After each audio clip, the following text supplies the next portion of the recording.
एक विचित्र गोष्ट आपल्यासोबत व्हायला लागली मोठं झाल्यापासून. बाकी लहानपणी जेव्हा आपण पप्पाला म्हणायचो ना, तुम्ही तेच तेच कपडे का घालताय, स्वतःवर खर्च का करत नाही. आणि आज बघा, तुम्ही कमवायला लागलाय, आपण कमवायला लागलोय, आणि जेव्हा आपण आपल्याच पैशानं आपल्याला काहीतरी नवीन विकत घेतो ना, गिल्ट वाटते, लाज वाटते की यार, मी मला मला कशाला घेतलं, माझ्या खर्चासाठी हे पैसे कशाला वापरले. हीच लेगसी चालत आली, हीच त्यागाचं जे रोपटं ते इथपर्यंत आता मोठं झाले. बापानं तेव्हा त्याग केला, आपल्या आधी फॅमिलीचा विचार करून आता तुम्ही करताय. किती अवघड आहे आपलं जीवन, की पैसा कमवायला लागल्यावर तो पैसा स्वतःसाठी वापरल्यावर लाज वाटते. म्हणजे त्यागाची भावना आपल्या मनात, आपल्यासारख्या मिडल क्लास पोरांमध्ये किती आधीपासून रुजू झाली.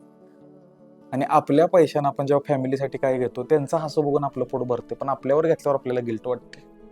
कधी वाटलं नव्हतं की जो डायलॉग आपण वडिलांना मारायचो तोच आपल्यावर आज उलटे. बट मे बी ह्यालाच मोठं होणं म्हणतात. दाद्या मोठा झाला, भैया मोठा झाला, बाप कळला भाऊ.